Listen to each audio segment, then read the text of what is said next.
Dalam rangkaian Hari Keluarga Nasional dan Hari Ulang Tahun Kota Palembang, Dinas Pengendalian Penduduk dan Keluarga Berencana Kota Palembang menggelar penyuluhan keliling Kamis 19 Juni 2025.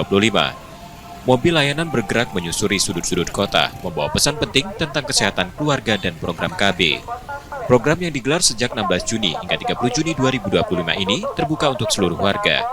Layanan KB gratis dapat diakses di fasilitas kesehatan terdekat di setiap kecamatan.